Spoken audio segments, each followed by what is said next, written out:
Iran కొత్త supreme leader మొజ్దాబా Khamenei బ్రతికే ఉన్నప్పటికీ తీవ్ర గాయాలతో కదలలేనటువంటి స్థితిలో ఉన్నట్లుగా భారతీయ ఇంటెలిజెన్స్ వర్గాలను ఉటంకిస్తూ జాతీయ మీడియా ఒక కథనం వెలువడింది. మరి ఆయన సంభాషణలు, బహిరంగ ప్రకటనలు అన్నీ కూడా ఐఆర్జీసీ కట్టుదిట్టమైనటువంటి నియంత్రణలో ఉన్నాయని ఆ కథనం స్పష్టం చేస్తుంది. మరి ఈ పరిణామం ఇరాన్ నాయకత్వం పైన, దేశ స్థిరత్వం పైన అంతర్జాతీయంగా తీవ్ర ఆందోళన అయితే ఇప్పుడు కలిగిస్తుంది. మరి భారత ప్రభుత్వానికి చెందినటువంటి అత్యంత విశ్వసనీయ ఇంటెలిజెన్స్ వర్గాల సమాచారం ప్రకారం ఫిబ్రవరి 28న ఇరాన్ పైన అమెరికా, ఇజ్రాయిల్ సంయుక్తంగా జరిపినటువంటి దాడుల్లో అప్పటి సుప్రీం లీడరు మొజ్దాబా తండ్రి అయినటువంటి ఐతుల్లా అలీ ఖమేని మరణించినటువంటి విషయం తెలిసిందే. మరి ఇదే దాడుల్లో మొజ్దాబా ఖమేని తీవ్రంగా గాయపడ్డాడు.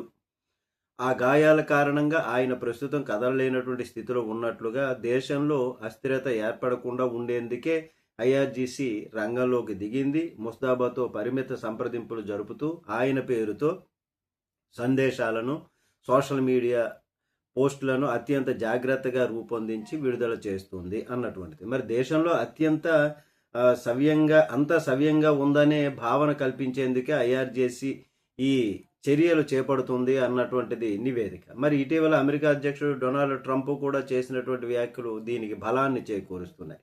మరి దీనికి సంబంధించి ఈ ఆరోపణలను ఇరాన్ విదేశాంగ మంత్రి అబ్బాస్ అరాంచి తీవ్రంగా ఖండించారు.